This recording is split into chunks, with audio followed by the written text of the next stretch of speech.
You're watching Sunday Morning Matters on KC24, your local election headquarters. We've heard from council members about it. We've heard from community organizer Aaron Foster about it. Advance peace, is it what Fresno needs to move forward? And should taxpayers be a part of funding it? Let's bring in our panel now for the week here. And as always, we love to take roll call. KC24 political analyst Don Larson is here. Executive editor of the San Joaquin Valley Sun, Alex Tavlian. And Tara Lindgray, CEO of the Fresno Metro Black Chamber of Commerce. Welcome all. So, of course, ladies first. So, Tara, I want to begin with you. Do you believe, you've heard the council members, you heard Mr. Foster. Do you believe Advance Peace Program is a path Fresno should go down to cut down on gang shootings, including the stipend and the incentives to bring them to a different path of life? I do. I think that with unemployment being better than 20% for African Americans here, with our youth 18 to 24 being the hardest to employ, there are really no other economic factors that we can put into play to take those young folks off the street. Alex, is it realistic to think that you could take a gang member who's used to one way of life, probably since he was a kid, to change his mind, to say, go through this program, and down the line, you're going to get incentives not to go back on the street? Is that realistic? And then to possibly use taxpayer money because they do want to get this city on with this with the budget. So I don't think it's necessarily realistic. And I think there's evidence to show it's not realistic. If you talk to law enforcement officials in Sacramento County, where the city of Sacramento is coughing up $1.5 million to fund this program, the taxpayer dollars. They're seeing recidivism at a rate that is pretty surprising for what you would expect. They're seeing people who've gone through the fellowship program, which is how those stipends are, given out, wind up becoming murder suspects. And so there is, there's not only anecdotal evidence, but there's actual data that shows that it's not as effective as people are claiming it to be. And when it comes to taxpayer money, I mean, we've seen other communities who have implemented this program without needing it. Stockton is fully funded, including the administrative element, which is what we've been debating, being funded by private organizations. And so when it comes to taxpayer money being put on the line, I don't necessarily think there is enough consensus to get there. I just don't see there's a consensus to make it happen. Don, the conversation all week has been about, oh, this is old world mobster style. Hey, we're gonna take you, we're gonna pay you some cash, and either you're gonna do what we say or you're not gonna get the money, so to speak. Is this the way to really take gang members off the street instead of treating them as criminals and then putting them through the legal process? Well, we've been treating them as criminals and putting them through the legal process, and that hasn't worked all that well. I'm ready to say it's time we try something else. This may not be the best program, but we don't have anything better, and we ought to try and make it work. As far as funding, I would think in this community we could find people who would be willing to step forward and help fund this program. I mean, there's a lot of money in this community, and this is a need that needs to be met because these are our people. All of them are.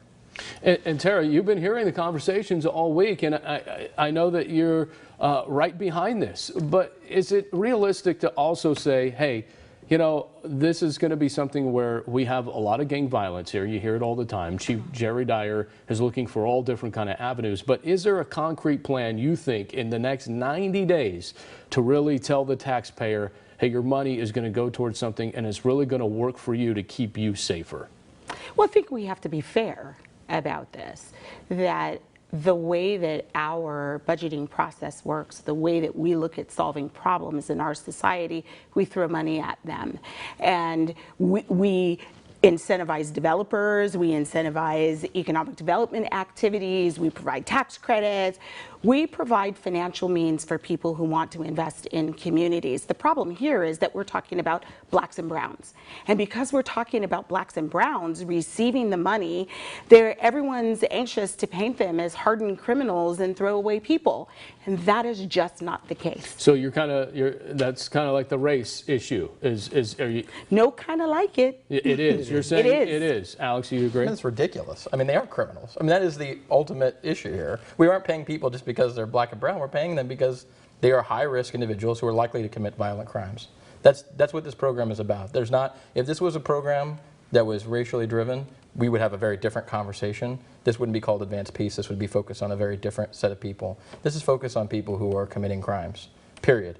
And so if the issue is crime pays, that's the conversation we're having right now. We're not having a conversation on how are we going to lift up two sets of communities in this area. We're talking about putting taxpayer money on the line to pay criminals not to engage in crimes. I mean, at the end of the rainbow, that's what, when you can say that, I quote Dale Bumpers, if it's, people will say it's not about something when it truly is about something. And the statements that have been said over and over this week is it's not about paying criminals. That is exactly what this program is about. And so when you come at it and say, well, it's not about this, it's about something else. No, it's really about paying criminals to not engage in violent crime. And so whether it's done by private money or public money, that's the real issue here. And Don, you heard Gary Bredefeld there. He said it doesn't pass the giggle test. Does it pass the giggle test?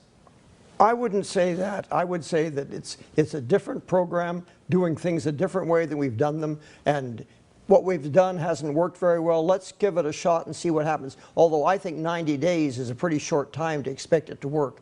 A program like this has to be developed. It needs people involved, and it needs the community to develop some resources that can help these people. I mean, when we get down to the bottom line, yes, they're criminals, but they're also people. And maybe they need a second shot, and maybe we can do that. I would rather spend taxpayers' money and lose the money on trying than not spend any money, do nothing, and have crime just continue to increase. And Sarah, I want you to help punctuate this for me because, not have crime increase, but you heard Mr. Foster too. We're not going to be policing as well here. So the police are going to do the police. We're going to try to hopefully change their lives. There is no guarantee that this works. So you're kind of I'm going to use the word, you're gambling with taxpayer money. But we do that all of the time. We gamble with taxpayer money, yep. And we roll it into programs, and then we justify those programs. This is met with opposition, in my opinion, because we are looking at a program that changes the social and political dynamic for a disenfranchised group of folks. All right. Great conversation there. I want to touch on something real quick.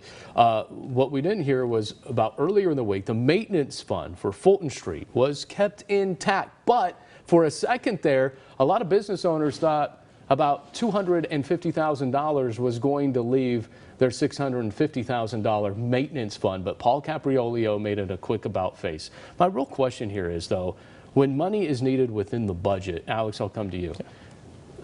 The city doesn't sound like it is strongly behind the Fulton revitalization. Is downtown Fresno ever going to be what it once was? Well, this is all similar. It's the same conversation as where is the buy-in from the community? At the end of the day, we've put money, the city has invested money, right? And this is what we're asking for with this Advanced Peace Initiative.